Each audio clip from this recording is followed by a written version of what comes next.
What if everything you thought you knew about good and evil was backwards? What if the most important book in human history was deliberately hidden from you by the very people who claimed to guide your soul? Tonight, as you settle into the darkness, prepare yourself for a journey that will challenge every belief you've ever held sacred. For the next 2 hours, we're going deep into the forbidden story of Enoch.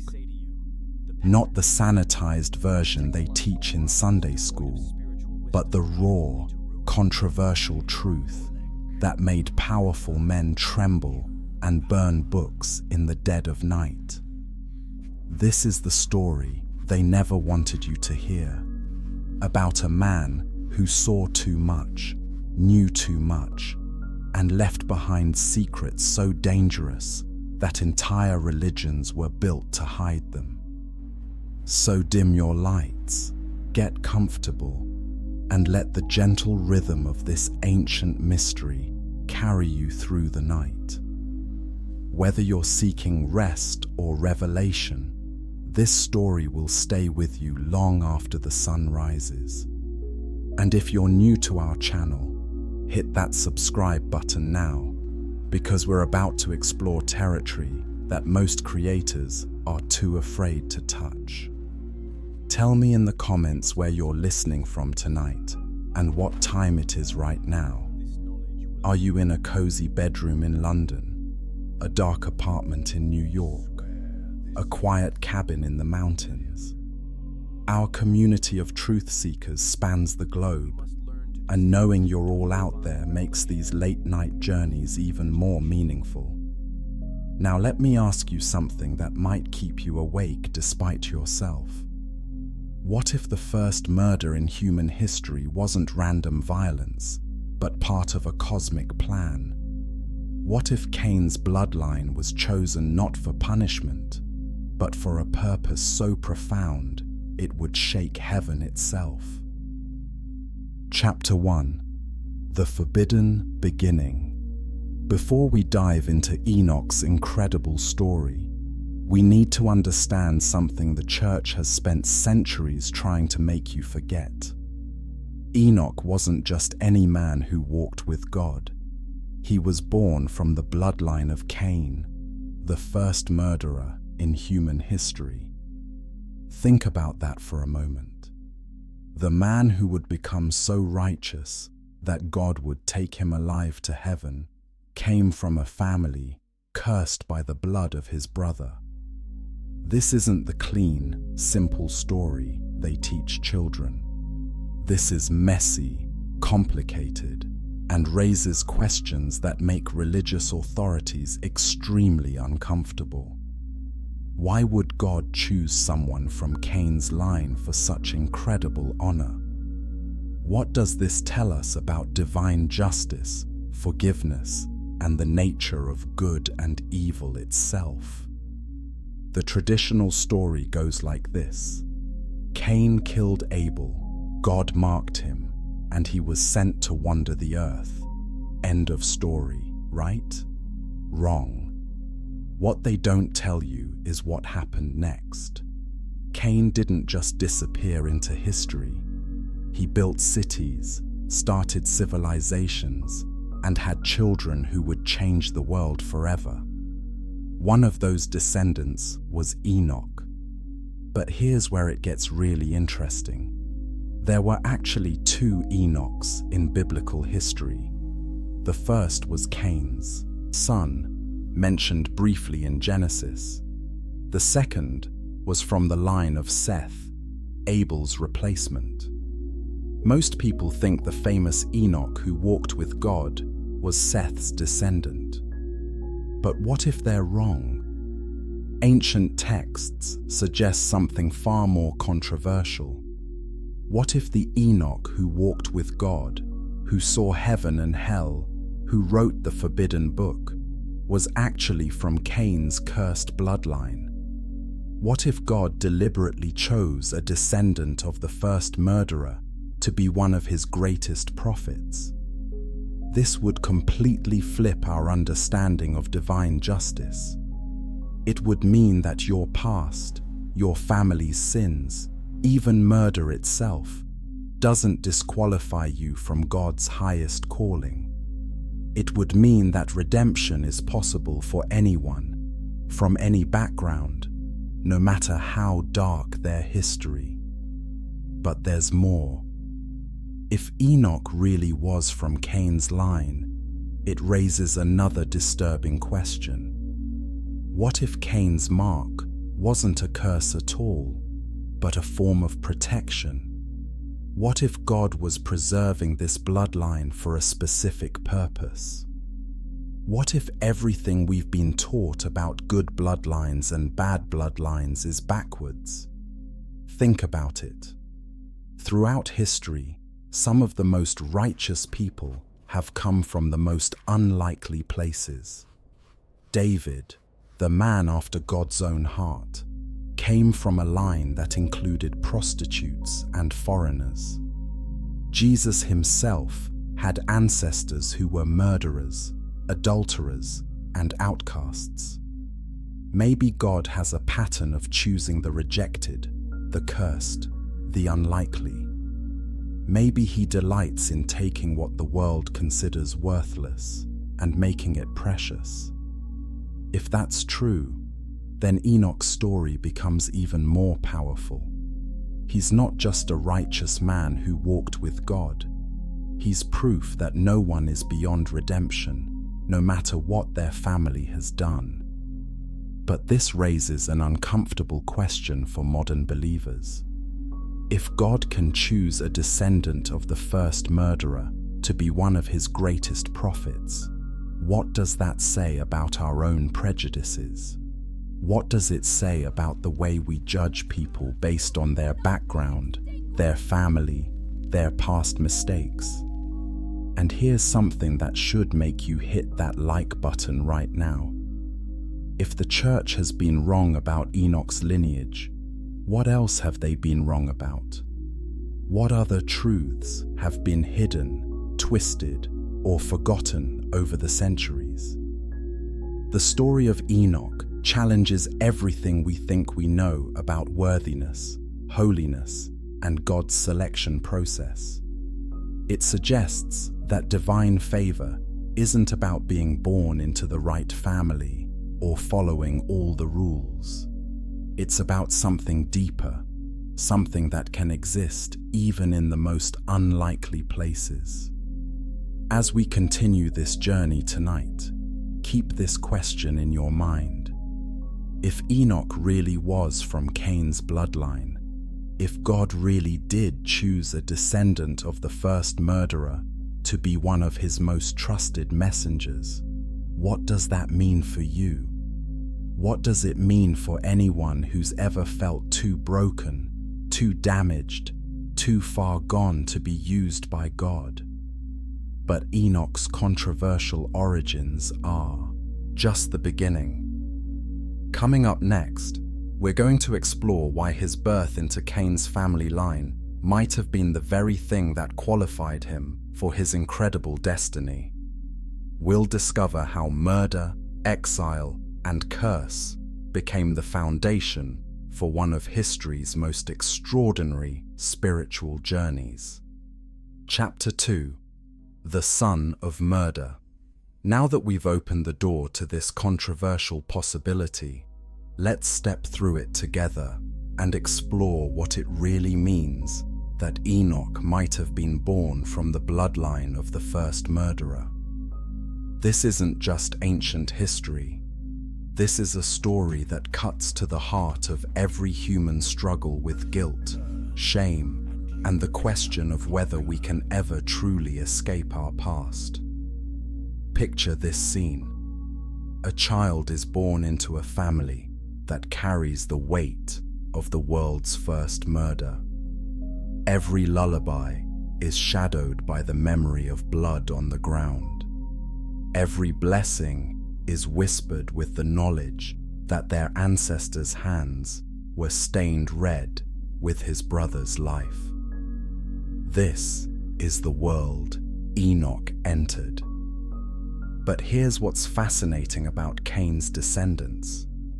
They weren't just survivors, they were innovators. The Bible tells us that Cain's line produced the first city builders, the first musicians, the first metal workers.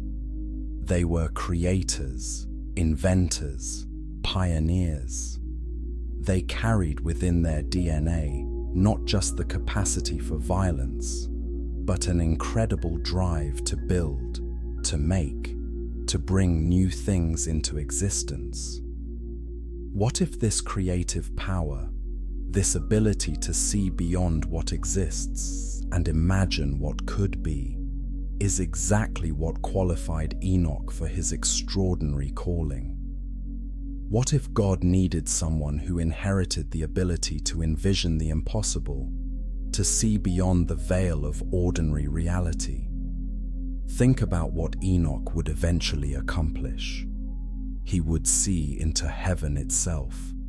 He would witness the activities of angels. He would understand the mysteries of creation and destruction. He would write a book so profound and disturbing that it would be banned by religious authorities for centuries. These aren't tasks for someone with a conventional mind. Now, I want you to imagine something that might disturb your sleep tonight. What if the very trait that made Cain capable of murder, this intensity, this willingness to cross boundaries that others wouldn't dare approach, was passed down through his bloodline and transformed in Enoch into something beautiful and terrible? This is where the story gets really controversial, and if this is making you think, go ahead and smash that subscribe button, because we're just getting started. What if what we call sin and what we call holiness are closer related than we want to admit? What if the same passion that can destroy can also create? What if the same intensity that can lead to murder can also lead to divine revelation? Enoch grew up knowing his family's dark secret. Every day, he lived with the knowledge that he came from the line of the first killer. But instead of being crushed by this weight, something remarkable happened. He became obsessed with understanding the nature of good and evil, justice and mercy, violence and peace. Imagine the questions that must have tortured his young mind. Why did my ancestor kill his brother? What darkness runs in my blood? Am I capable of the same violence? How can I live with this inheritance? These weren't casual philosophical questions for Enoch. They were matters of life and death, heaven and hell. But here's where the story takes an unexpected turn. Instead of running from his dark heritage, Enoch ran toward the light. Instead of trying to forget his family's past, he became determined to understand it. Instead of being ashamed of his bloodline, he transformed it into something powerful. This transformation didn't happen overnight. Ancient texts suggest that Enoch spent years in the wilderness, wrestling with his identity, his purpose, his relationship with the divine. He lived with the constant question of whether someone from his background could ever be truly righteous, truly worthy of God's attention. And it was in this wrestling, this spiritual struggle born from his unique position as a descendant of both violence and creativity, that Enoch discovered something revolutionary. He realized that God wasn't interested in perfect people from perfect families. God was interested in broken people willing to be transformed. But the transformation wasn't simple or easy. Enoch had to face the darkness in his own soul, the potential for violence that lived in his DNA. He had to acknowledge that he carried within himself both the capacity for creation and destruction. And in acknowledging this duality, he found the key to transcending it. This is why Enoch's book would later be so controversial. He wrote from a place of deep understanding of both good and evil. He didn't write as someone who had never faced temptation, but as someone who had stared into the abyss of his own potential for darkness and chosen light instead.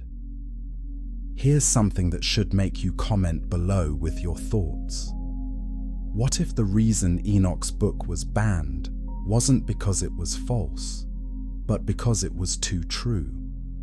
What if it revealed uncomfortable truths about the nature of holiness, about how God really works in the world, about who he really chooses for his purposes? Enoch's story suggests that God isn't looking for people who have never been touched by darkness. He's looking for people who have faced their darkness and chosen to walk in the light anyway. He's not seeking perfect bloodlines, but willing hearts. This completely changes how we think about spiritual authority, doesn't it?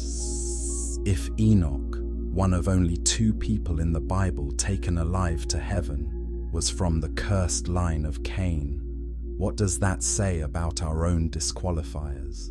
What does it say about the stories we tell ourselves about why we're not good enough, holy enough, worthy enough?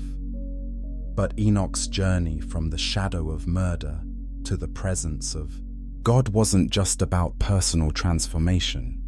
It was preparation for something much larger. Coming up next, we'll explore how this man, born into darkness, became someone who walked with angels and saw secrets that would shake the foundations of heaven and earth. Stay with me as we discover what happened when the descendant of the first murderer encountered beings of pure light, and why that encounter would change everything. Chapter 3: Walking with Angels. Here's where Enoch's story moves from controversial to absolutely mind-bending. This man, possibly born from the bloodline of the first murderer, didn't just have occasional spiritual experiences. The Bible says he walked with God for 300 years. But what does that actually mean? And why are the details of these walks mysteriously absent from most religious teachings? The Hebrew word used to describe Enoch's relationship with God is halak, which means to walk back and forth, to live, to conduct oneself. This wasn't a Sunday morning church service kind of relationship. This was a daily, intimate, ongoing conversation with the divine that lasted for 3 centuries. But here's what should keep you awake tonight thinking. If someone walked with God for 300 years, what did they talk about? What did they see? What secrets were shared during those long conversations that spanned human lifetimes? The banned Book of Enoch gives us some shocking answers. According to these ancient texts, Enoch didn't just walk with God on earth. He was taken on tours of heaven and hell. He was shown the activities of angels and demons. He witnessed the judgment of the wicked and the rewards of the righteous. He saw the future of humanity played out in cosmic detail. Think about what this means. While ordinary people were living their normal lives, farming, building families, struggling with daily problems, Enoch was literally walking between dimensions. He was having conversations with beings that existed before the creation of the world. He was being shown the operating manual for reality itself. But here's the controversial part that made religious authorities want to burn his writings. Enoch didn't just report what he saw like a passive observer. He questioned it. He argued with angels. He demanded explanations for God's decisions. He challenged the justice of divine judgments. Imagine the scene. Here's Enoch, this man from the cursed bloodline, standing before archangels and saying, "Wait, explain this to me. Why are you punishing these people? How is this justice? What about mercy?" This wasn't a meek, submissive prophet. This was someone who brought his human perspective, his questions, his doubts into the very throne room of heaven. And here's what's really shocking. According to his own writings, the angels listened. They answered his questions. They explained their actions. They treated him not as an inferior being, but as someone worthy of understanding the deepest mysteries of existence. But wait, there's more. And this is where you should hit that like button, because this is about to get really intense. Enoch claims that during these heavenly walks, he was shown a group of angels called the Watchers, who had fallen from grace. These weren't ordinary angels. These were high-ranking beings who had been given the responsibility to watch over humanity. But something had gone terribly wrong. These Watchers had become fascinated with human women. They had descended to Earth, taken human form, and married mortal women. The children born from these relationships were giants, beings of immense power and corruption who began to destroy the earth. Now, most religious teachings mention this story briefly, if at all. It's uncomfortable. It raises too many questions. But Enoch went into shocking detail about these fallen angels, their names, their crimes, their punishment. He described their technology, their knowledge, their influence on human civilization. According to Enoch, these fallen Watchers taught humans things they weren't supposed to know. They revealed the secrets of metallurgy, leading to the creation of weapons of war. They taught the arts of cosmetics and jewelry, leading to vanity and deception. They shared knowledge of astronomy and divination, leading to false worship and occult practices. But here's the question that should make you comment below with your thoughts. What if this story isn't just ancient mythology? What if Enoch was describing real events, real beings, real technological and spiritual knowledge that was passed to humanity too early, before we were ready for it? Think about our modern world.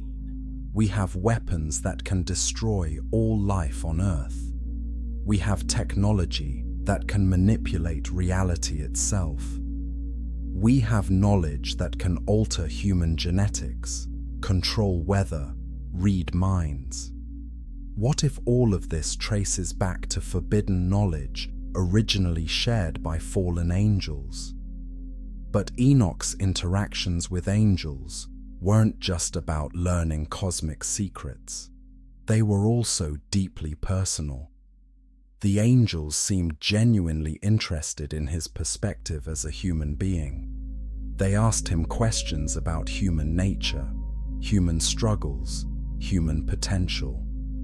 This is revolutionary when you think about it.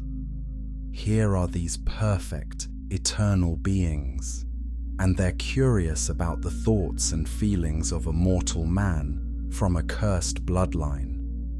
What does this tell us about the value God places on human perspective, human experience, human insight? It suggests that even the highest angels don't fully understand what it means to live in a fallen world, to struggle with temptation, to face death, to choose between good and evil without perfect knowledge. Enoch, with all his questions and doubts and challenges, brought something to heaven that the angels couldn't provide themselves. But these angelic encounters came with a price. Enoch began to see reality differently than other humans. He could perceive spiritual dimensions that were invisible to everyone else. He could see the true nature of people, the spiritual forces influencing events, the cosmic battle between good and evil playing out in everyday life. This knowledge was both a gift and a burden. Imagine knowing the future, but being unable to change it. Imagine seeing the spiritual realm, but having to live in the physical world. Imagine understanding cosmic justice, but watching injustice play out daily among humans. And here's something that should make you share this video with friends who need to hear it. Enoch's story suggests that God wants intimate relationship with humans, not distant worship. He wants conversation, not just prayer. He wants questions, not just blind obedience. But this level of intimacy with the divine came with responsibilities. Enoch wasn't just walking with God for his own benefit. He was being prepared for a mission that would impact all of humanity. Coming up next, we'll explore the shocking visions God showed Enoch about the future and why these prophecies were so dangerous that they had to be hidden from the world. Chapter 4: The Watcher's Secret. What I'm about to tell you is so controversial that it's been deliberately hidden from mainstream religious teaching for over 1,000 years. The story of the Watchers isn't just ancient mythology. According to Enoch's detailed testimony, it's the key to understanding why our world is the way it is today, and why humanity seems caught in an endless cycle of violence, corruption, and spiritual confusion. Let me paint you a picture that might change how you see everything.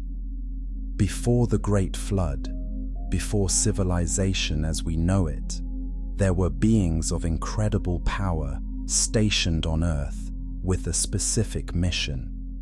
They were called Watchers because their job was to observe humanity and report back to heaven about our development. But these weren't ordinary angels. According to Enoch, there were 200 of them, each with specific names, ranks, and responsibilities. They were led by beings with names like Semjaza, Azazel, and Armaros. These names might sound foreign to you, but Enoch claimed they were once spoken with reverence in the highest courts of heaven. Here's where the story gets disturbing, and if this is making you think about spiritual reality in a new way, go ahead and hit that subscribe button, because we're about to go deeper. These Watchers became fascinated with human women, not just attracted to them, but obsessed with them in a way that violated cosmic law. The Book of Enoch describes how these beings made a pact among themselves. They knew that what they were planning was wrong. They knew it would bring judgment, but they were so consumed with desire that they decided to rebel together, thinking there might be safety in numbers. They descended to Mount Hermon, a place that even today is considered sacred and mysterious. There, they took physical form and began to interact with human women. But this wasn't just about physical relationships. These beings possessed knowledge and power that transformed everything they touched. The women who married these Watchers didn't just become wives. They became conduits for supernatural knowledge and power. The children born from these unions weren't just big and strong. They were giants with abilities that defied natural law. They could manipulate matter, read minds, see the future, and control natural forces. But here's what Enoch tells us that should make you comment below with your thoughts. These giants weren't content to coexist with ordinary humans. They began to dominate, to exploit, to consume everything around them. They ate so much that they caused famines. They demanded worship and tribute. They turned human civilization into their personal playground. And the fallen watchers, now cut off from heaven, but still possessing angelic knowledge, began teaching humans things we weren't supposed to know. Azazel taught the making of weapons and armor. Barakel taught astrology. Cockerel taught the signs of the earth and sun. Shamsiel taught the signs of the moon. Think about this for a moment. What if the rapid advancement of human technology and knowledge wasn't natural evolution? What if it was the result of supernatural beings sharing forbidden information? What if we've been living with the consequences of this angelic rebellion ever since? Enoch describes in chilling detail how this forbidden knowledge corrupted humanity. People became obsessed with warfare because they now had advanced weapons. They became vain and deceptive because they learned cosmetics and jewelry making. They became superstitious and practiced dark magic because they learned astrology and divination. But the most disturbing part of Enoch's account is what happened next. The earth itself began to cry out because of the violence and corruption. The souls of those killed by the giants rose to heaven, demanding justice. Creation itself was being twisted and perverted by the presence of these hybrid beings and their supernatural knowledge. This is when, according to Enoch, heaven finally intervened. The archangels, Michael, Gabriel, Raphael, and Uriel were sent to deal with the situation. But their solution wasn't gentle correction, it was total judgment. The watchers were bound and cast into darkness until the day of final judgment. The giants were destroyed, though their spirits, according to Enoch, became demons that continue to plague humanity to this day. And humanity itself faced the Great Flood, a cosmic reset button to cleanse the earth of corruption. But here's the question that should keep you awake tonight. What if this story isn't just ancient history? What if the influence of these fallen watchers didn't end with the flood? What if their knowledge, their corruption, their agenda has been passed down through secret societies, occult practices, and hidden bloodlines throughout human history? Enoch suggests that the spirits of the giants, now demons, continue to influence human behavior. They promote violence, sexual corruption, occult practices, and rebellion against divine order. They work through human agents to spread the same knowledge and corruption that once nearly destroyed the world. This would explain why, despite thousands of years of moral teaching and religious instruction, humanity seems unable to escape cycles of violence, corruption, and spiritual darkness. We're not just dealing with human sinfulness, we're dealing with supernatural influences that have been working against humanity since the beginning of civilization. But Enoch's testimony about the Watchers reveals something else that's equally important. Not all angels remained loyal to their mission. Not all spiritual beings can be trusted. And not all supernatural knowledge is beneficial to humanity. This means we need discernment when dealing with spiritual experiences, supernatural phenomena, or claims of divine revelation. Just because something is supernatural doesn't mean it's good. Just because it's powerful doesn't mean it's from God. And here's something that should make you like this video right now. Enoch's detailed knowledge of the Watchers and their activities wasn't given to him to satisfy curiosity.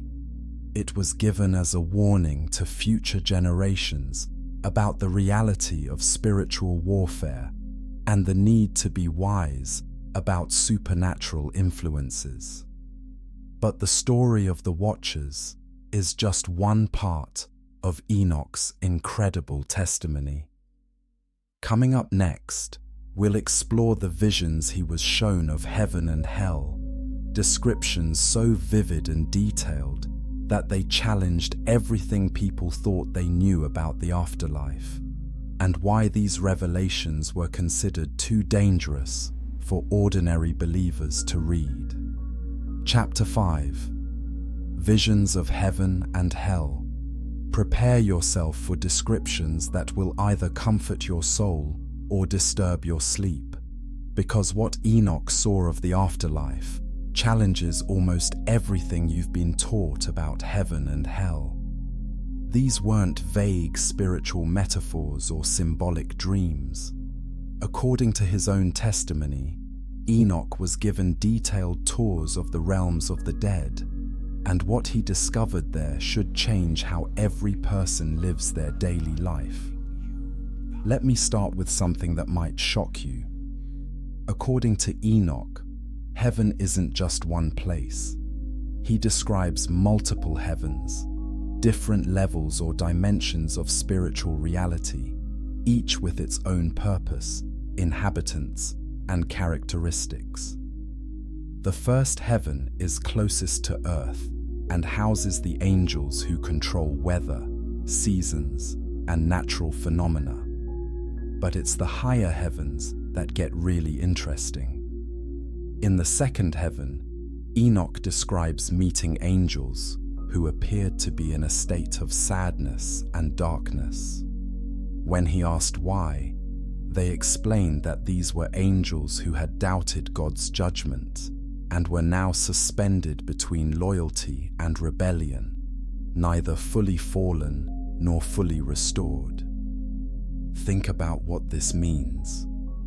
Even among the angels, there are questions, doubts, struggles with understanding divine justice. Even beings who live in the presence of God sometimes struggle with his decisions. This isn't the picture of heaven as a place where everyone mindlessly worships without question. In the third heaven, Enoch describes the Garden of Eden, but not as it was on earth. This is Eden as it exists in the spiritual realm, where the tree of life still grows and where the souls of the righteous find rest. But here's what's controversial about his description. According to Enoch, this paradise isn't equally accessible to all righteous people. There are different levels of blessing, different degrees of closeness to God, different experiences of eternal joy based on how people lived their earthly lives. This suggests that our choices on earth have more significant and lasting consequences than many modern teachings admit. But it's his descriptions of hell that really challenge comfortable assumptions about the afterlife. Enoch doesn't describe hell as one place of uniform punishment. Instead, he sees multiple compartments, different areas designed for different types of sins and different degrees of judgment. He describes a place where the spirits of the giants, the hybrid children of the Watchers, are imprisoned until the final judgment. These beings are conscious, aware of their fate, and filled with rage about their punishment. They're not just suffering passively, they're actively planning and plotting for their eventual release. And here's something that should make you hit that like button right now if you want to hear more about these controversial revelations. Enoch describes meeting people he knew in life who had died and were now experiencing the consequences of their earthly choices. These weren't abstract theological concepts to him. These were personal encounters with friends, family members, and acquaintances. One of the most disturbing aspects of Enoch's hell is that it's not just about punishment for individual sins. He describes areas where people are tormented for participating in systemic injustice, for benefiting from corruption they didn't directly commit, for remaining silent when they should have spoken out against evil. This completely changes how we think about moral responsibility, doesn't it? It suggests that we're not just accountable for our own actions, but for how we respond to the injustice and corruption around us. It suggests that passive participation in evil systems carries spiritual consequences. But Enoch's visions weren't just about individual destinations after death. He was shown the cosmic structure of judgment itself, how divine justice operates across time and space, how seemingly random events on earth fit into larger patterns of spiritual cause and effect. He describes seeing books where human actions are recorded, not just the obvious sins and good deeds, but the secret motivations, the hidden thoughts, the unspoken attitudes that drive behavior. Nothing is forgotten, nothing is overlooked. Every word, every thought, every intention is preserved and will be evaluated. Here's where you should comment below with your thoughts, because this gets really personal. Enoch describes how he saw his own life from heaven's perspective, how actions he thought were private were known to spiritual beings, how motivations he barely admitted to himself were clearly visible in the spiritual realm. This experience of seeing himself from God's perspective changed how Enoch lived for the remaining 300 years of his earthly life. He began to live as someone who knew he was being watched, not by a suspicious judge looking for fault, but by a loving Father who cared deeply about every choice and its consequences. But perhaps the most shocking part of Enoch's heavenly visions was what he learned about prayer and its effects in the spiritual realm. He describes seeing how prayers rise to heaven like incense, how they're collected and presented before God, how they influence angelic activity and earthly events. But not all prayers are equal. Enoch describes how some prayers bounce back unheard because they come from hearts that are closed to God's will. Other prayers are delayed because the person praying isn't ready for the answer. Still others are answered immediately because they align perfectly with divine purposes. This isn't the mechanical view of prayer where you say the right words and get the desired results. This is prayer as spiritual communication between beings who are in relationship, where the quality of the relationship affects the quality of the communication. Enoch also describes seeing how earthly events that seem random or meaningless are actually part of larger spiritual conflicts playing out across dimensions. Wars, natural disasters, economic collapses, political upheavals, all of these have spiritual dimensions that most people never see. But here's what should make you share this video with someone who needs to hear it. Enoch's visions weren't given to him to make him feel special or superior. They were given as a warning and an encouragement to humanity about the reality of spiritual consequences and the importance of how we live our daily lives. These visions revealed that every human life matters deeply to God, that every choice has consequences beyond what we can see, and that the spiritual realm is far more active and involved in earthly events than most people realize. But Enoch's visions came with a responsibility. He was commanded to write down what he had seen and share it with humanity. This brings us to the most controversial part of his story, the book that would make religious and political authorities so nervous that they would try to erase it from history. Coming up next, we'll explore why Enoch's written testimony was considered too dangerous for ordinary people to read. Chapter 6: The Banned Book. Here's where Enoch's story becomes not just ancient history, but a controversy that continues to rage today. After 300 years of walking with God, after countless visions of heaven and hell, after detailed conversations with angels and archangels, Enoch was commanded to write it all down. The result was a book so powerful, so detailed, so challenging to established religious authority that it had to be destroyed.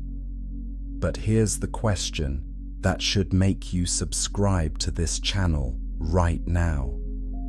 If Enoch's book was false, why did they need to ban it? If it was just made-up stories, why not simply let people read it and decide for themselves?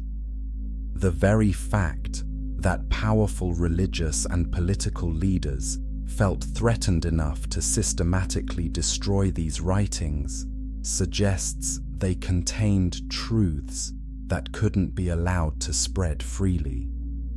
The Book of Enoch wasn't a single work, but a collection of several books written over the 300 years of his supernatural experiences.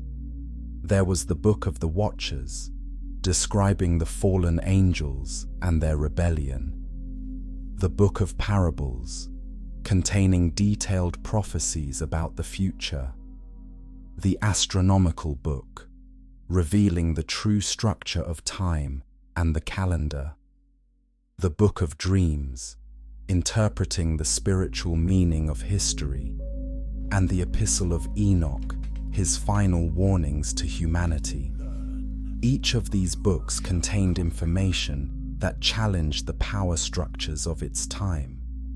The Book of the Watchers revealed that some angels had rebelled and were actively working against humanity. This meant that not all supernatural experiences could be trusted, that spiritual discernment was crucial, and that religious leaders claiming divine authority might be deceiving themselves or others. The Book of Parables contained detailed prophecies about a coming Messiah, but these prophecies were far more specific and challenging than the sanitized versions that made it into canonical scripture. Enoch described a figure he called the Son of Man, who would judge not just individual sinners, but corrupt religious and political systems. Here's what should keep you awake thinking tonight. Enoch's prophecies weren't vague predictions that could be interpreted multiple ways. They were specific, detailed, and challenging to existing power structures. He described the Son of Man sitting on a throne of judgment and condemning kings, rulers, and religious leaders who had oppressed the poor and corrupted justice. The Astronomical Book was perhaps the most dangerous of all, because it challenged the religious calendar system that gave priests power over holy days, festivals, and religious observances. Enoch claimed that God had revealed to him the true calendar based on the movements of the sun and stars, and that the calendar being used by religious authorities was wrong. Think about what this means. If religious leaders were wrong about something as basic as the calendar, what else might they be wrong about? If they couldn't correctly determine when to observe holy days, how could they be trusted with more complex theological questions? But it was the Epistle of Enoch that was perhaps most threatening to established authority. In this final book, written near the end of his earthly life, Enoch directly challenged the religious and political leaders of his time. He condemned their corruption, their oppression of the poor, their false teachings, and their claim to speak for God while living in contradiction to his commands. Enoch wrote, "Woe to you who devour the finest of the wheat and drink wine in large bowls and tread underfoot the lowly with your might." He condemned leaders who build your houses with sin and acquire gold and silver in unrighteousness. These weren't subtle critiques. They were direct challenges to the wealthy and powerful. But here's what made Enoch's book especially dangerous, and why you should like this video if you're starting to see the pattern. Enoch didn't just criticize corrupt leaders, he claimed divine authority for his criticisms. He wasn't speaking as a social reformer or political activist. He was writing as someone who had walked with God for 300 years and received direct revelation about divine standards of justice. When the early Christian church was forming, church leaders faced a dilemma about Enoch's writings. On one hand, the New Testament Book of Jude directly quotes from the Book of Enoch, suggesting that at least some early Christian leaders considered it authoritative. On the other hand, Enoch's writings contained challenges to religious authority that made church leaders uncomfortable. The compromise was to acknowledge Enoch as a righteous man, while quietly removing his writings from the biblical canon. They kept the safe parts, that he walked with God and was taken to heaven, while eliminating the challenging parts about corrupt religious leaders, detailed prophecies, and direct challenges to established authority. But here's what they couldn't eliminate completely. Copies of Enoch's books survived in various forms and languages throughout history. Ethiopian Christians preserved the complete text. Fragments were found among the Dead Sea Scrolls. References to Enoch's teachings appeared in other ancient writings. Every few centuries, someone would rediscover these texts and start asking uncomfortable questions. Why were these books removed from the Bible? What truths were they trying to hide? How much of what we've been taught about spiritual reality is incomplete or wrong? The pattern was always the same. Religious authorities would claim the books were late forgeries, unreliable copies, or dangerous heresies. They would discourage people from reading them or studying them seriously. They would emphasize that the canonical scriptures were sufficient for salvation and spiritual growth. But here's something that should make you comment below with your thoughts. If the canonical scriptures are complete and sufficient, why do they contain so many references to books that aren't included? Why does Jude quote directly from Enoch? Why do other biblical writers refer to events and teachings that aren't found in the accepted scriptures? The truth is, that the biblical canon was determined not just by spiritual considerations, but by political ones. Books that supported established religious authority were included. Books that challenged that authority were excluded. The process wasn't about finding the most inspired writings, but about maintaining institutional control. Enoch's book was banned not because it was false, but because it was too true. It revealed uncomfortable realities about spiritual authority, religious corruption, and divine judgment that religious leaders didn't want people to know. It gave ordinary believers direct access to divine revelation without requiring them to go through official religious channels. But the banning of Enoch's book reveals something else that's crucial for modern believers to understand. Religious authority has always been more concerned with maintaining control than with revealing truth. The pattern of suppressing challenging information, discouraging independent study, and claiming exclusive access to divine revelation continues today.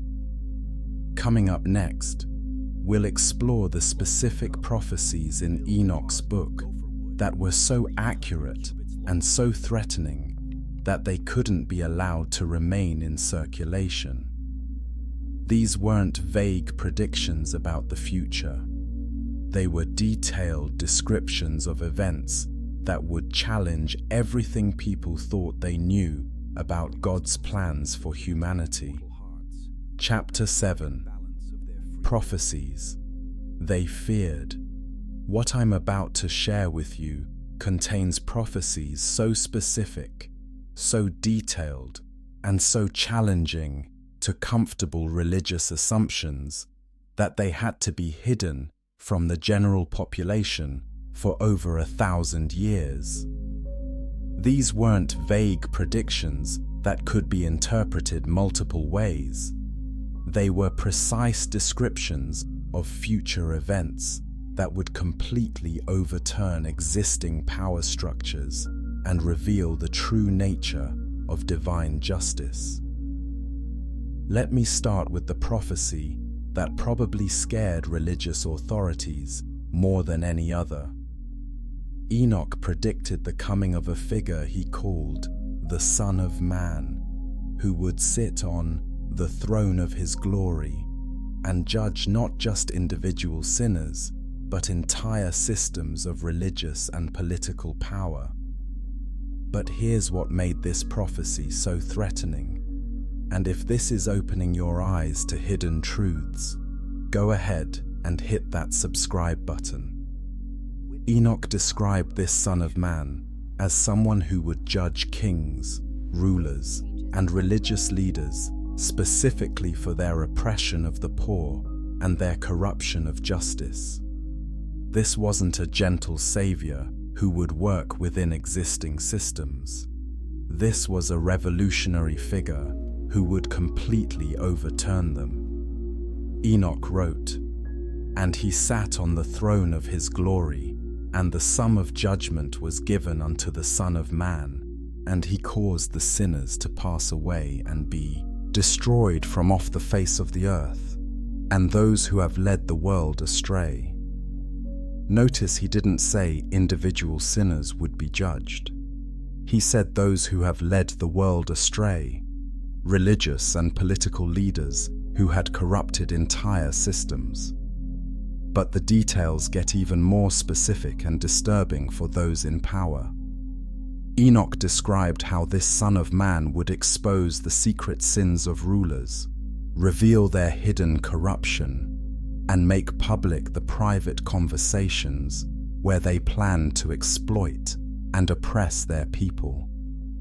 Think about what this means for any religious or political leader who's been teaching about divine judgment while living in contradiction to divine standards.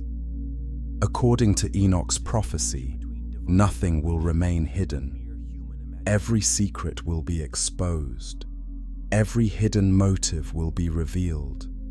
Every act of hypocrisy will be made public. But Enoch's prophecies weren't just about judgment. He also described a complete transformation of the earth itself. He saw new heavens and a new earth, where righteousness shall dwell, and where the systems that allow corruption and oppression will be completely eliminated. Here's where you should comment below with your thoughts, because this gets really controversial. Enoch described this transformation not as a spiritual metaphor, but as a literal, physical change in the structure of reality itself.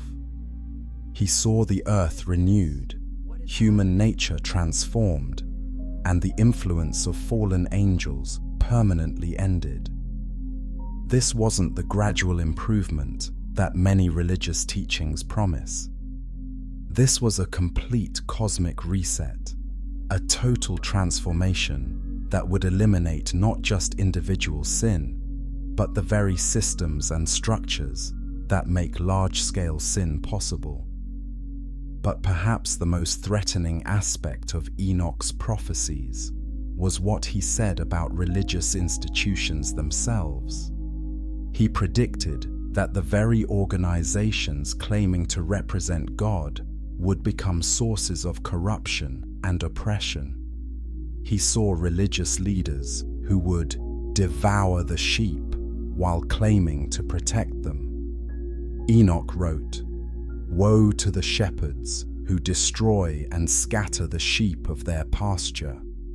He described religious leaders who would build wealthy institutions while their followers struggled in poverty, who would demand obedience while living in luxury, who would claim divine authority while contradicting divine commands.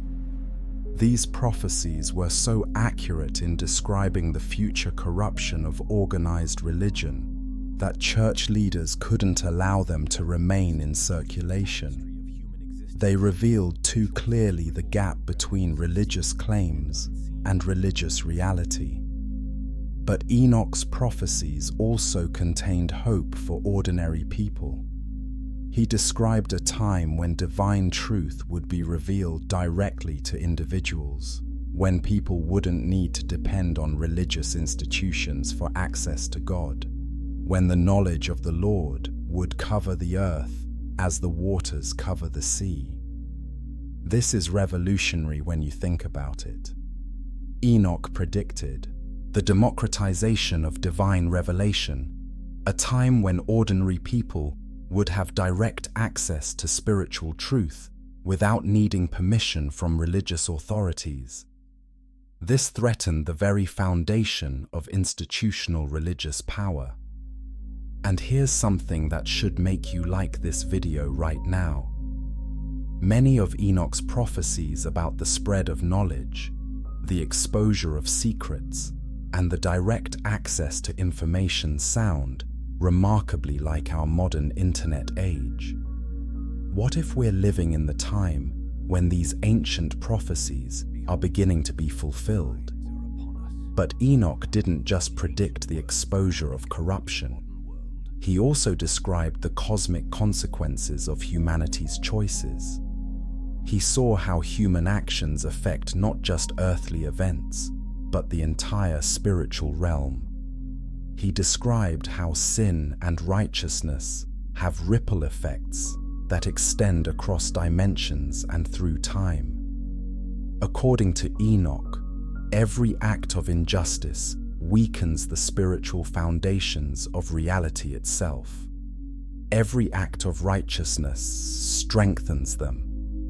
This means that moral choices aren't just personal decisions with personal consequences. They're cosmic events that affect the fundamental structure of existence. This understanding makes every human life incredibly significant. It means that your choices, your actions, your responses to moral challenges don't just affect you and the people around you. They affect the balance between good and evil in the entire universe. But perhaps the most challenging aspect of Enoch's prophecies was his description of how divine judgment would actually work. He didn't describe God as an angry deity throwing lightning bolts from heaven. He described judgment as the natural consequence of choices, the inevitable result of cosmic laws that govern spiritual reality. According to Enoch, people and systems that align themselves with truth, justice, and righteousness will naturally flourish and endure. Those that align themselves with deception, corruption, and oppression will naturally collapse and be destroyed.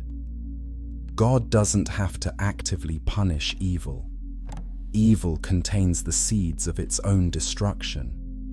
This understanding completely changes how we think about divine justice, doesn't it? It's not arbitrary punishment imposed by an angry God. It's the natural working out of spiritual laws that are as real and reliable as physical laws. But these prophecies came with a warning that brings us to the most mysterious part of Enoch's story. After 300 years of walking with God, after receiving these incredible visions and prophecies, something happened to Enoch that had never happened to anyone before and has only happened to one person since.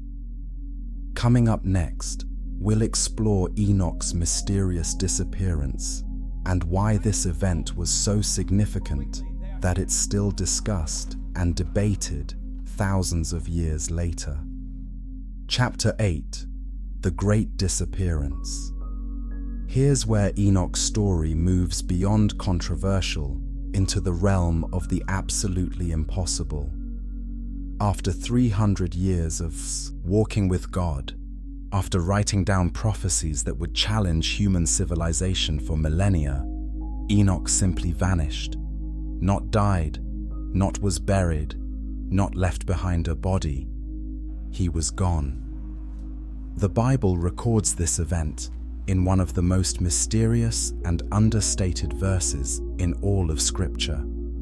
And Enoch walked with God, and he was not, for God took him. That's it. No explanation, no details, no description of how or why or what it looked like. Just a simple statement that has puzzled scholars and theologians for thousands of years.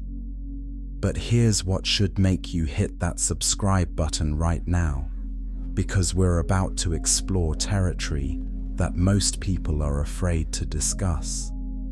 What if Enoch's disappearance wasn't just a spiritual metaphor?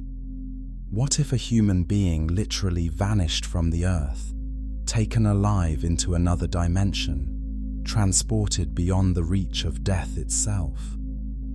Think about what this means. In all of human history, only 2 people have reportedly escaped death: Enoch and Elijah. Everyone else, prophets, kings, saints, heroes, everyone died and was buried. But Enoch was considered so valuable, so important, so necessary, that God made an exception to the most universal law of human existence. But why Enoch? What made him so special that he was spared the experience that every other human being has had to face? Was it his righteousness, his intimate relationship with God, his role as a witness to angelic activities?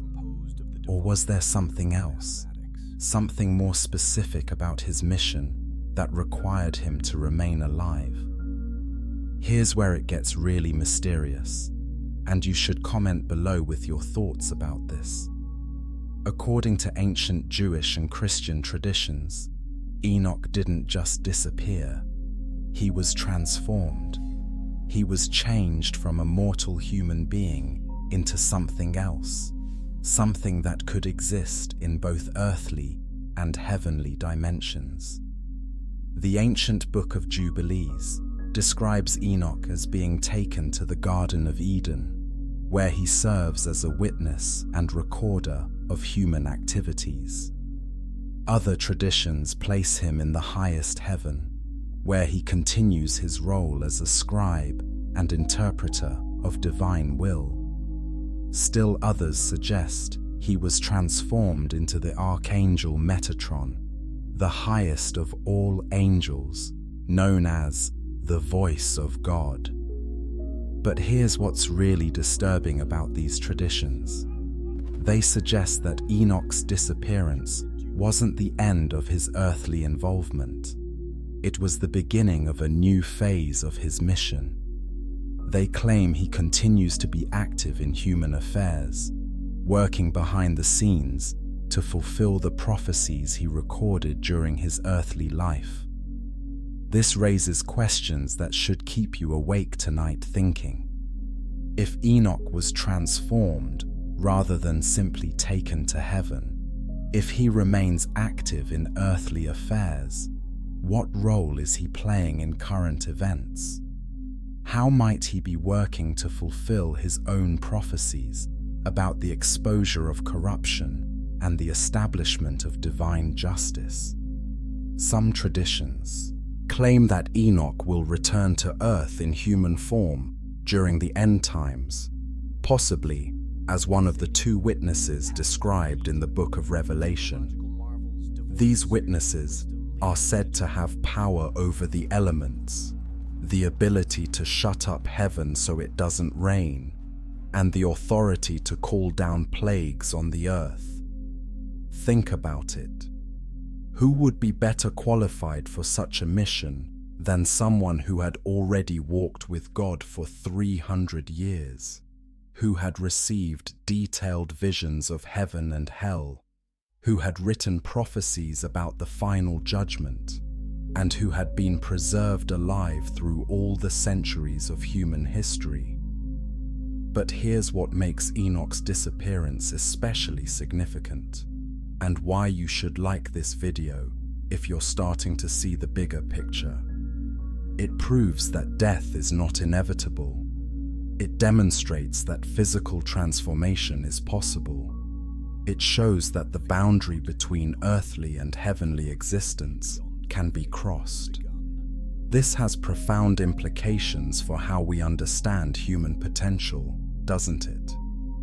If one person could develop such an intimate relationship with God that he was transformed and taken alive to heaven, what does that say about the possibilities available to other human beings? Enoch's disappearance suggests that the limitations we accept as normal, aging, decay, death, are not absolute. They can be transcended by those who achieve a certain level of spiritual development and divine relationship. But the mystery of Enoch's disappearance also raises questions about the nature of time and space themselves.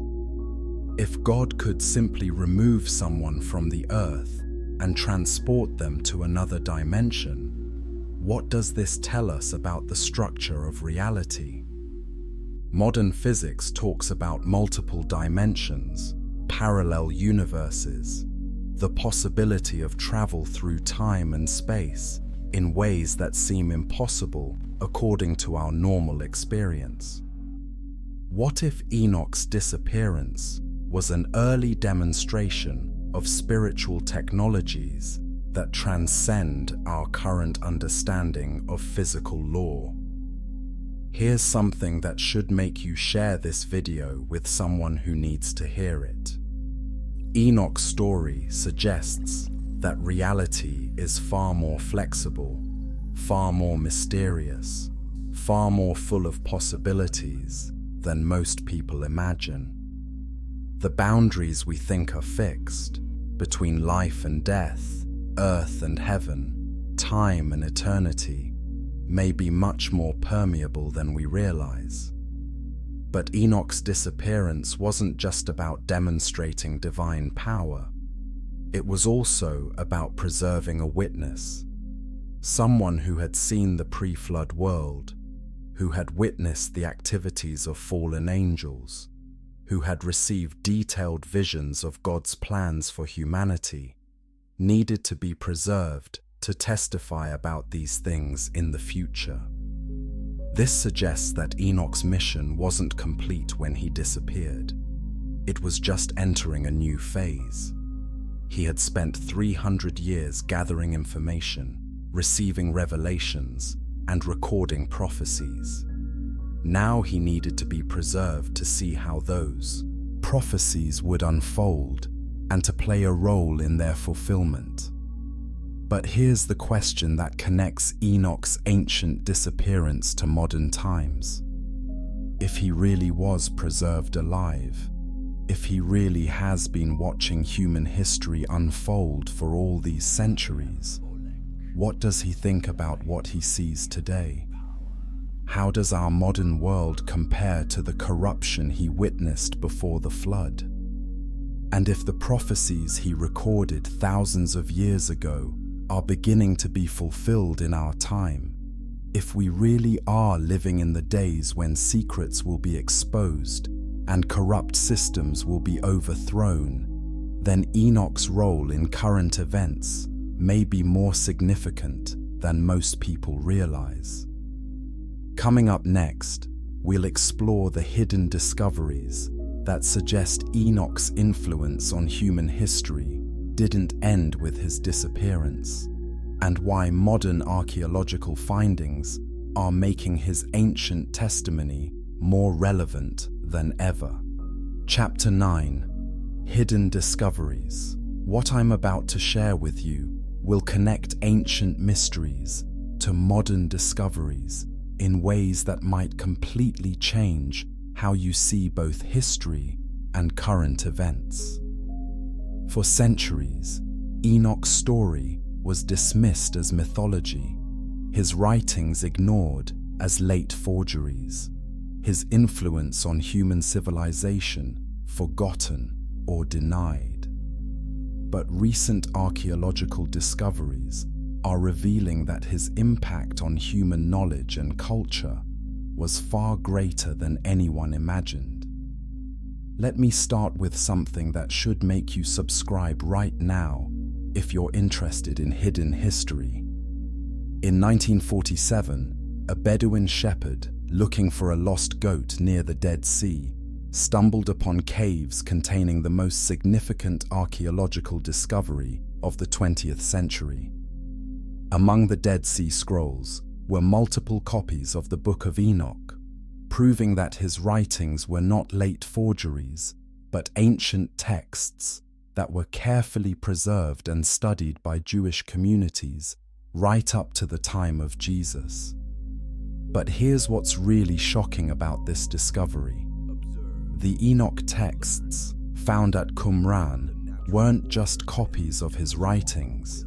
They were commentaries, interpretations, and expansions of his teachings.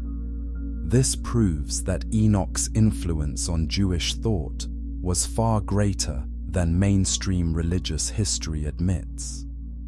The Dead Sea community, whoever they were, considered Enoch's writings so important that they dedicated significant resources to copying, studying, and interpreting them.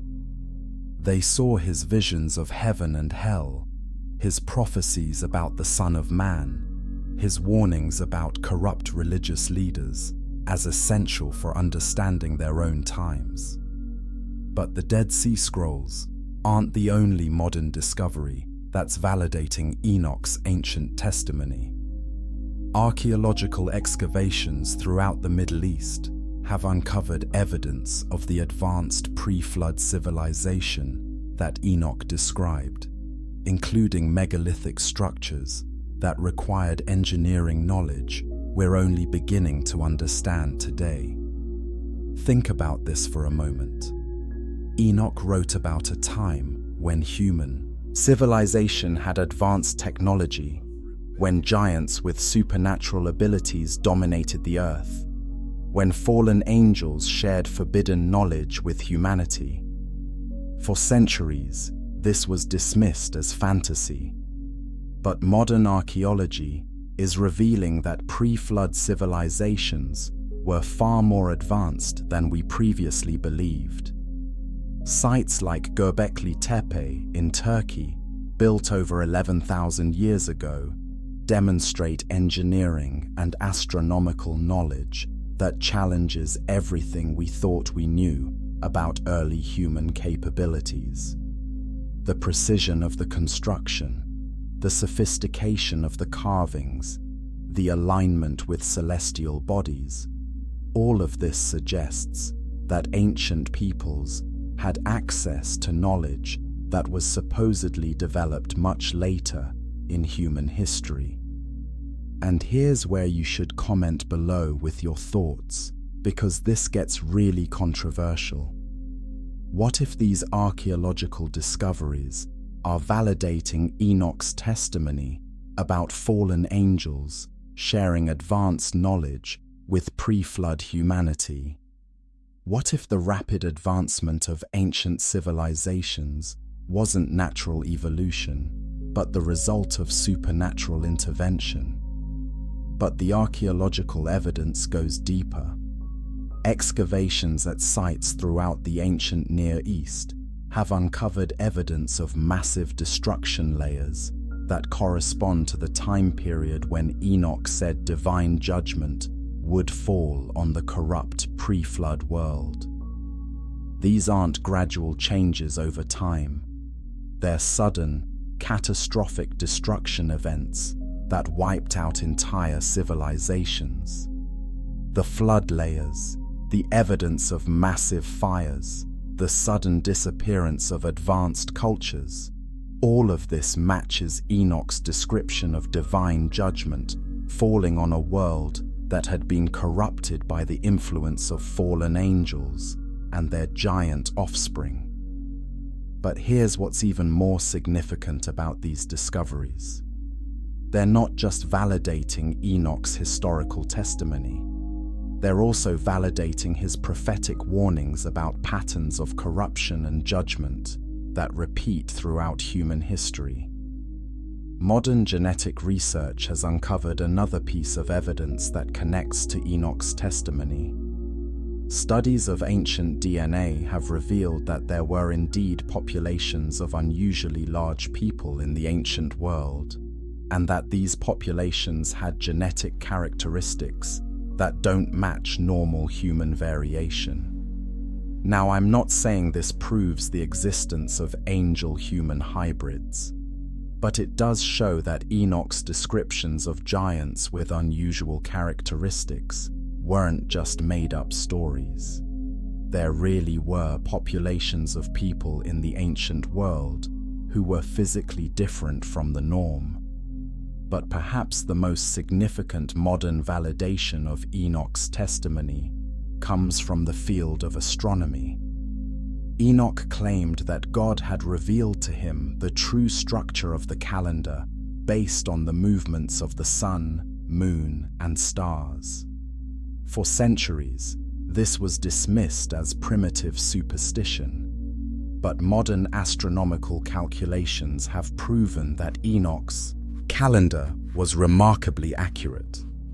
His descriptions of solar and lunar cycles, his calculations of the length of the year, his understanding of celestial mechanics were far ahead of his time and more accurate than the calendars being used by supposedly more advanced civilizations.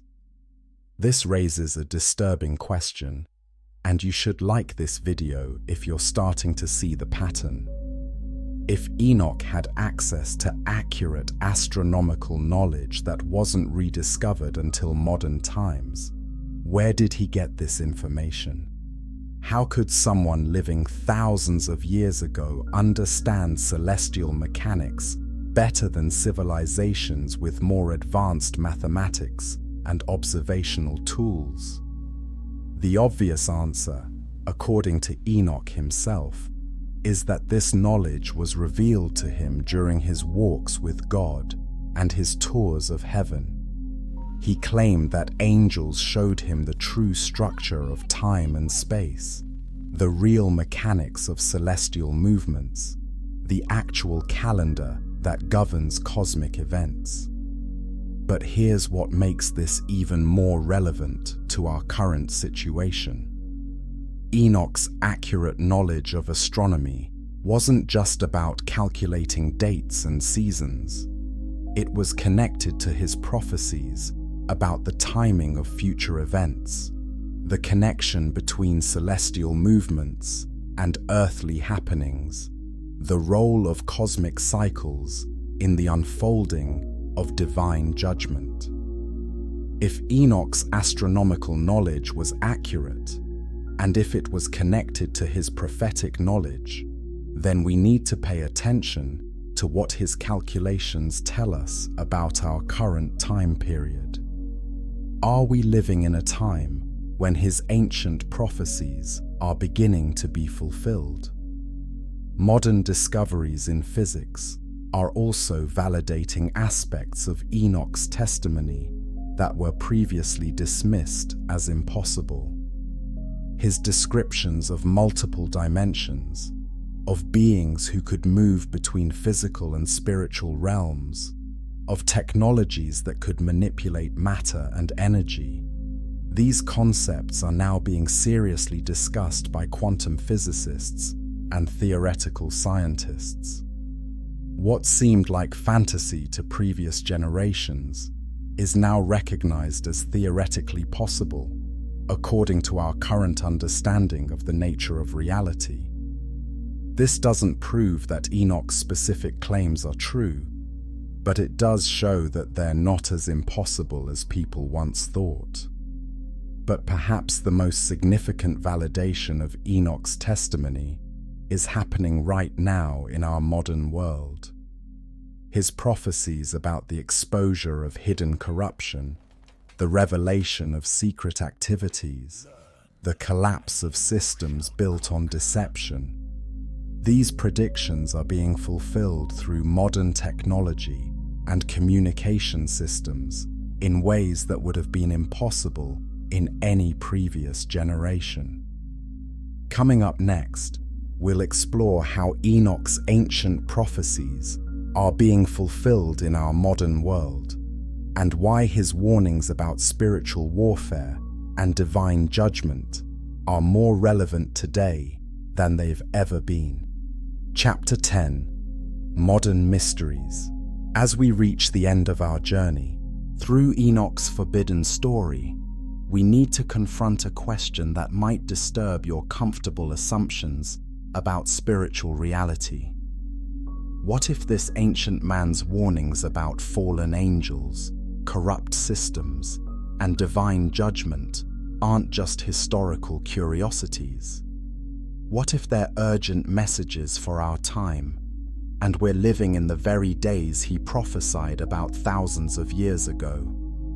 Let me paint you a picture that should make you subscribe to this channel if you haven't already, because what I'm about to share connects ancient prophecy to modern reality in ways that are both fascinating and terrifying.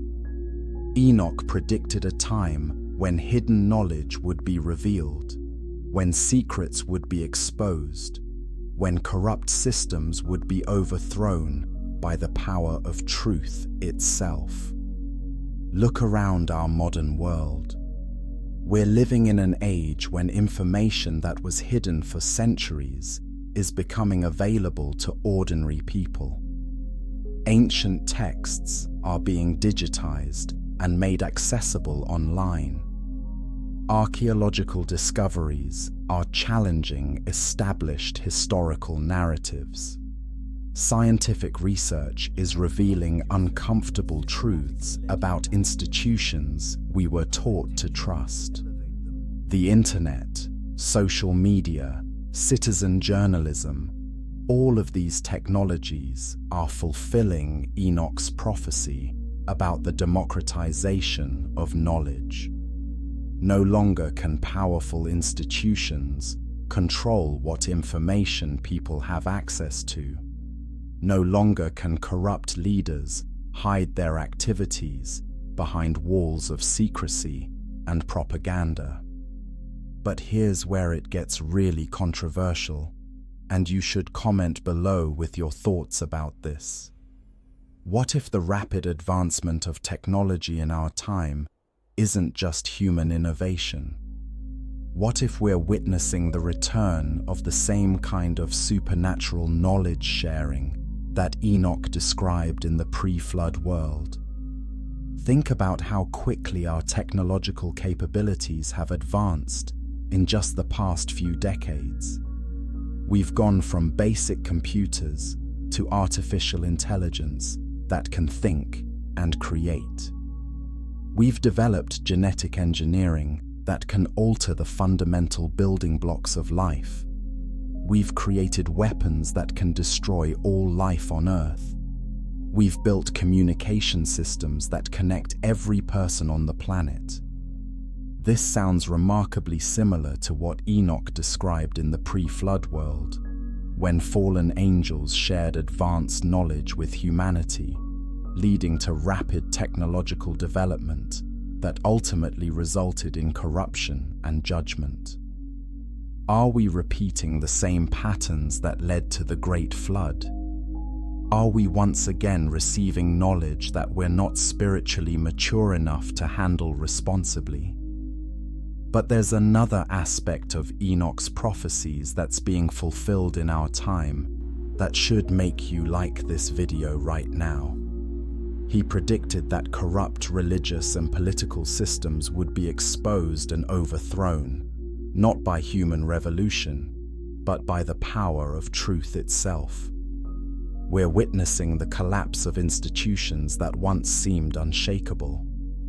Religious organizations that claimed moral authority are being exposed for corruption and abuse. Political systems that promised justice and prosperity are being revealed as tools of oppression and exploitation. Economic structures that were supposed to create wealth and opportunity are being shown to concentrate power in the hands of a few while impoverishing the many. This isn't happening through violent revolution or political upheaval.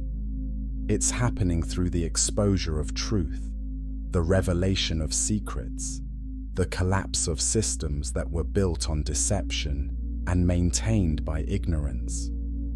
Enoch predicted this process thousands of years ago. He saw a time when the Son of Man would sit on the throne of judgment and expose the hidden sins of rulers, reveal their secret corruption, and overthrow systems built on injustice.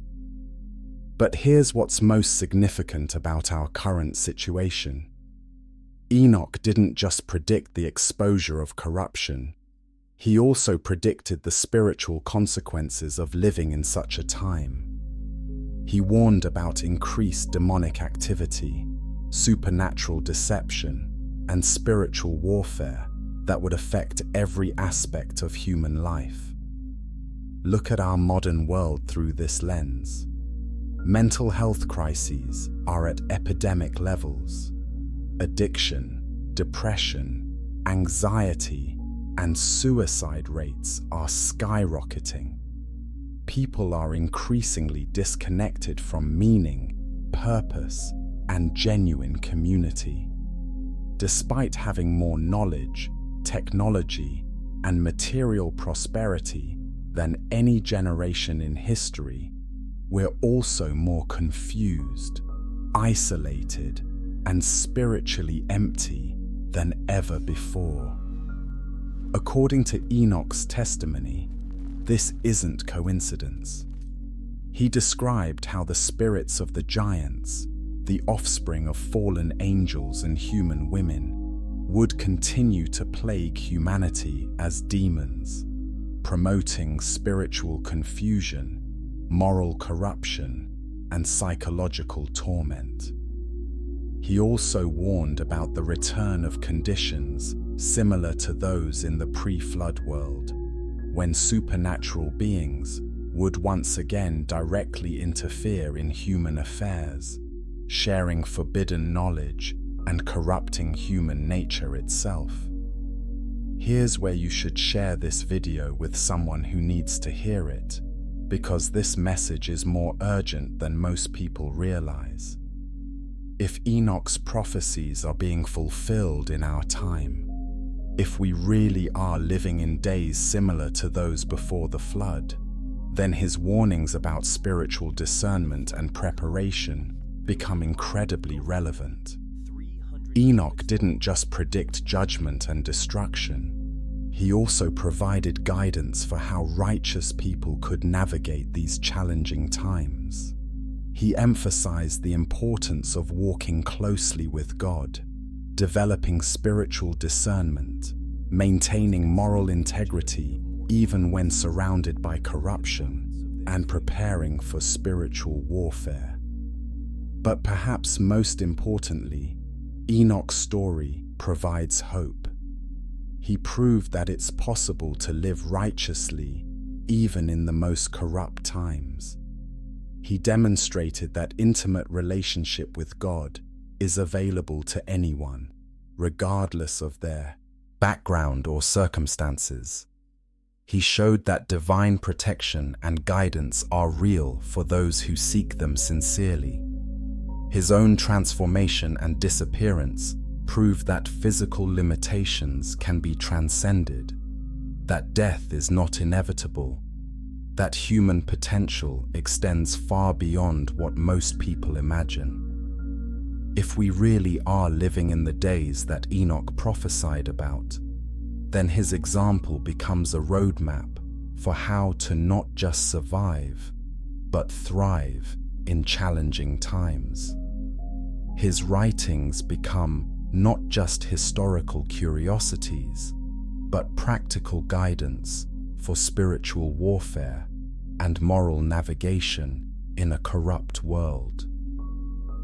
But here's the final question that should keep you thinking long after this video ends. If Enoch really was preserved alive, if he really has been watching human history unfold for all these centuries, if his ancient prophecies really are being fulfilled in our time, then what role might he be playing in current events? Ancient traditions suggest that he will return in human form during the final days to serve as a witness and judge. Other traditions claim he continues to work behind the scenes, guiding events toward the fulfillment of divine purposes. Whether or not you believe these specific claims, Enoch's story challenges us to think more deeply about spiritual reality, divine justice, and our own role in the cosmic battle between good and evil. His life proves that ordinary humans can develop extraordinary spiritual relationships. His visions demonstrate that reality extends far beyond what we can see with physical eyes. His prophecies show that current events are part of larger spiritual patterns that have been unfolding for millennia.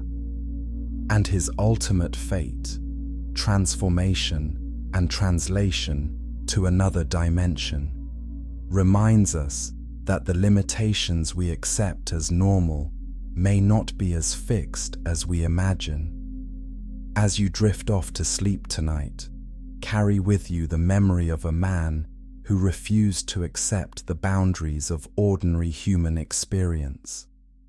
Remember someone who walked so closely with God that death itself could not claim him. Hold on to the hope that no matter how dark the world becomes, divine light continues to shine for those who seek it. And remember that the book they tried to ban, the story they tried to erase, the truths they tried to hide, these things survive because truth itself cannot be destroyed. Whether you believe every detail of Enoch's incredible testimony or simply find inspiration in his example of spiritual courage and divine relationship. His story reminds us that we are part of something much larger than our individual lives, something more significant than our temporary struggles, something more hopeful than our current circumstances might suggest. The forbidden truth about Enoch isn't just ancient history. It's a living message for anyone brave enough to seek deeper spiritual reality, anyone willing to challenge comfortable assumptions, anyone ready to walk their own path of intimate relationship with the divine. Sweet dreams, and may your rest be filled with the peace that comes from knowing that truth, no matter how long it's been hidden, always finds a way to emerge into the light. What divine lessons can we carry from this moment into our own lives today? How does this sacred truth resonate within us?